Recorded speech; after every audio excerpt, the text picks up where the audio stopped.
মদ খাইলে 80 বেত, এই আইন বাংলাদেশে চালু হোক, আমরা চাই কি চাই না? চাই সবাই। এজন্যই তো ইসলাম ভাল লাগে না। ইসলামকে ভাল লাগে না, ইসলামকে আউট করে রাখতে পারলেই তো এরকম বড় বড় বোতল খাওয়া যায়। একেবারে সহজ, পানির মতো সহজ, হিসাব একেবারে সহজ। ওমরে ফারুক রাদিয়াল্লাহু তাআলা আনহুর ছেলে ভুল করে মদ পান করে ফেলেছিলেন। আব্দুর রহমান, ঘটনা ঘটেছে মিশরে। মিশরের গভর্নর তখন আমর ইবনুল আস রাদিয়াল্লাহু তাআলা আনহু।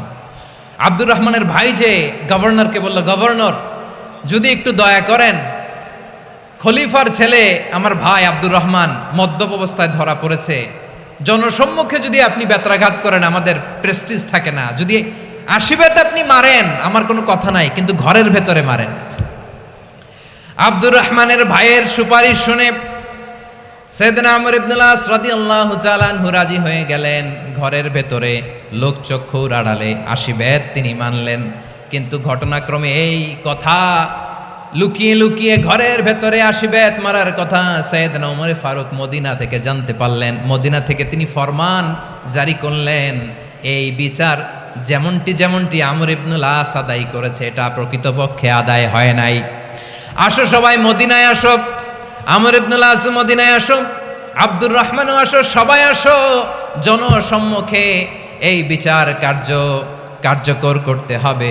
সাইয়েদনা ওমর ফারুক মসজিদে নববীর পিলারের মধ্যে নিজের ছেলেকে বাঁধলেন, আবার জনসম্মুখে 80টা বেত তার গায়ের মধ্যে মারলেন। মাজমুয়ে ফাতাওয়া ইবনে তাইমিয়া রাহিমাহুল্লাহ উনি এটা নকল করেছেন। এটা সবচেয়ে বিশুদ্ধ মত, আরো অনেক মত আছে। মারা গেছে কবরের উপর, ওগুলো বাদই দিলাম।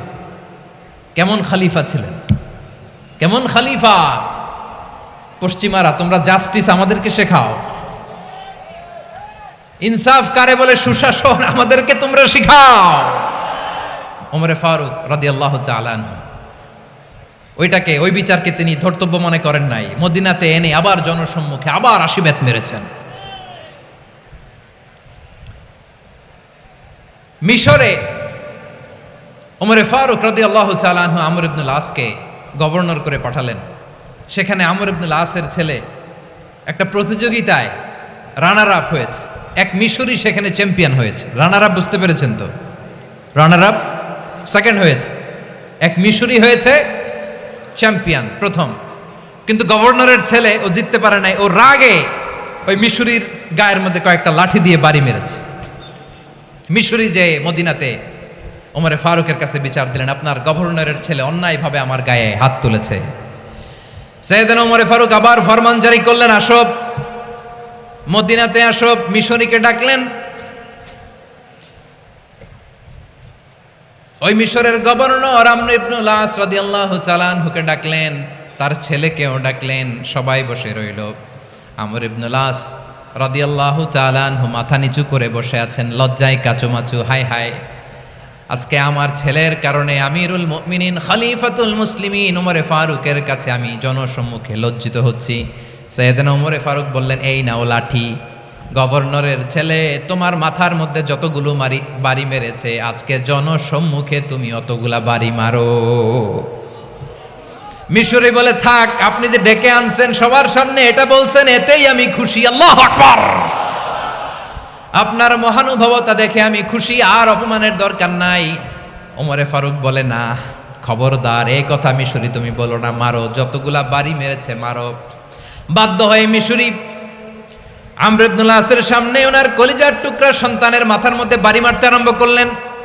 ঠিক যতগুলা বাড়ি গভর্নরের ছেলে আমর ইবনুল আসের ছেলে মিশরির গায়ে মেরেছিল, মাথায় মেরেছিল, মিশরি গুনে গুনে ততটা মারলেন।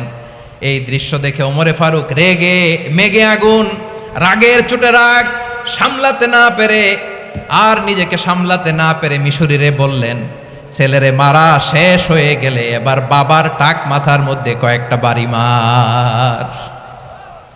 রাগের চোটে, আউট অফ অ্যাঙ্গার, রাগের চোটে যে আমার পাঠানো গভর্নর আমর ইবনুল আস তার ছেলেকে কেন আদব তারবিয়া কেন শিক্ষা দিতে পারে না। ছেলেরে মারা হইলে এবার আমর ইবনুল আসের মাথার মধ্যে দুইটা মারো। এটা রাগে বলেছেন, এটা শাস্তি হিসেবে না। সুবহানাল্লাহ পড়ে। তোমরা আমাদেরকে সুশাসন শিখাও, আমাদেরকে সুশাসন শিখাও। এমন কঠোর এমন বীর সেনানী ছিলেন, সাইয়েদনা ওমরে ফারুক যদি রাস্তার এই মাথা দিয়ে হাঁটা শুরু করতেন, শয়তান ওমরে ফারুককে দেখলে ওই রাস্তা রেখে দিয়ে অন্য রাস্তা দিয়ে হাঁটতো। সুবহানাল্লাহ। ওমরে ফারুক রাদিয়াল্লাহু তাআলা আনহু কি পার্সোনালিটি ছিল, কি পার্সোনালিটি। আমাদের এলাকায় ছোট বাচ্চারা রাতে ভাত খেতে চায় না, আমার মেয়েটাও খেতে চায় না, এই এটা দিব ওইটা দিব, আজকে মাহফিলে আসার সময় বলে দিছে লিস্ট করে এটা এটা আনতে হবে। তো ছোট্ট বাচ্চাদের অনেক বায়না থাকে, ওরা রাতে খেতে চায় না। তো মায়েরা বিভিন্ন ভয় দেখায়, এই বাঘ আসবে খাও, এই ভূত আসবে খাও, ভূত আসবে বাঘ আসবে খাও খাও খাও তাড়াতাড়ি খাও। তো বাচ্চারা এগুলো শুনে ভয়ে খেতে শুরু করে। মদিনার জমিনেও একই ঘটনা করতো, মদিনার ছোট্ট ছোট্ট সোনামণিরা খেতে চাইতো না। তো মায়েরা বলতো হা হুয়া ইয়াতি উমর, হা হুয়া ইয়াতি উমর, ওই যে ওমর আসতেছে উমর। ওমরে ফারুকের কথা শুনলে বাচ্চারা একেবারে ঠান্ডা। সুবহানাল্লাহ পড়বেন না? প্রভু তুমি বলেছ রাসূল দেবে না, বলনি দেবে না ওমর, বলনি দেবে না হামজা তারিক, খালিদ বিজয় সমর।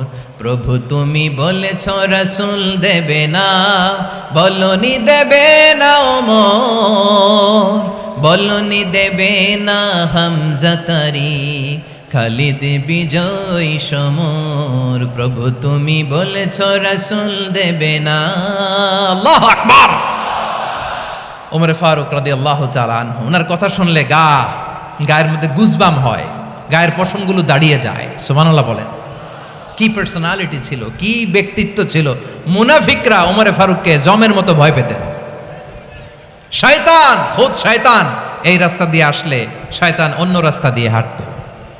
ওমরে ফারুক রাদিয়াল্লাহু তাআলা আনহুর জীবনে যদি দেখেন, তাহলে সেখানে আপনি আদালতের, ইনসাফের, সুশাসনের, জাস্টিসের নমুনা দেখতে পাবেন। কয়টা শুনবেন?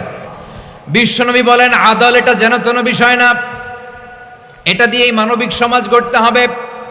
আল্লাহ তাআলা কিয়ামতের কঠিন ময়দানে, যেদিন স্বামী স্ত্রীকে চিনবে না, স্ত্রী স্বামীকে দেখে পালিয়ে যাবে, বন্ধু বন্ধুরে চিনবে না, পীর সাহেব মুরিদরে চিনবে না, মুরিদ পীর সাহেবরে চিনবে না, দলের কর্মী তার নেতারে চিনবে না, নেতা তার কর্মীরে চিনবে না, বন্ধু বন্ধুরে দেখে পালাবে। এই কঠিন মুহূর্তে সূর্যটা মাথার কাছে চলে আসবে, জমিনটা তামার জমিন হবে। আজকের জমিনের মতো নয়, মানুষ ঘর্মাক্ত, ক্লান্ত, শ্রান্ত মাথার মগজগুলো কানের ছিদ্র আর নাকের ছিদ্র দিয়ে বেয়ে বেয়ে পড়বে। বিশ্বনবী ফরমান কিয়ামতের ওই কঠিন ময়দানে 7 শ্রেণীর ব্যক্তিকে রব্বুল আলামিন তার আরশের নিচে ছায়া দিবেন। তার মধ্যে প্রথম শ্রেণীর ব্যক্তি হলো ইমামুন আদিল। ইমামুন আদিল, ন্যায়পরায়ণ শাসক, যে ইনসাফের সাথে বিচার করে, যে জাস্টিস সমাজে সার্ভ করে, যে সুশাসন নিশ্চিত করে, ওই ইমামুন আদিল। আদিল শব্দটা বুঝছেন না? ইন্নাল্লাহা ইয়া'মুরু বিল আদল, পাইছেন? আদিল। 7 শ্রেণীর ব্যক্তিকে আল্লাহ তাআলা সুশীতল আরশের নিচে ছায়া দিবেন, যেদিন তার দেয়া ছায়া ছাড়া কোনো ছায়া থাকবে না। এর প্রথম হচ্ছে ইমামুন আদিল, ন্যায়পরায়ণ শাসক। চিল্লায় বলেন সুবহানাল্লাহ। আবার বিশ্বনবী বললেন ইন্নাল মুকসিতিনা ইনদাল্লাহি আলা মানাবিরা মিন নূর আন ইয়ামিনির রহমান। কিয়ামতের দিন যারা ন্যায় পরায়ণ হিসেবে আল্লাহর সামনে দাঁড়াবে, কিয়ামতের দিন রব্বুল আলামিন তার আরশের ডান দিকে ওই ন্যায় পরায়ণ লোকদের জন্য আরশের ডান দিকে একটা নূরের মিম্বারে তাদেরকে বসার সুযোগ করে দিবে। আল্লাহর আরশের ডান দিকে ন্যায় পরায়ণ লোকদের জন্য আল্লাহ তাআলা নূরের মিম্বার বানাবে। 4টেখানে কথা মনে করেছেন? আল আদাল, জাস্টিস। ইন্নাল্লাহা ইয়া'মুরু বিল আদল। আল্লাহ তাআলা এই আদালতের নির্দেশনা দেয়, সুবিচার, সুশাসন। প্রিয় ভাইয়েরা, এটা আমরা বাংলাদেশে চাই কি চাই না? এই যে অরাজকতা, এই যে অন্যায়, এই যে জুলুম, এই যে ইনকনসিস্টেন্সি, সমাজের অসঙ্গতি, এর প্রধান কারণ জাস্টিস নাই, সুবিচার নাই, সুশাসন নাই। শেষবারের মতো আওয়াজ করে বলেন তো, আমরা বাংলাদেশে আদল চাই কি চাই না?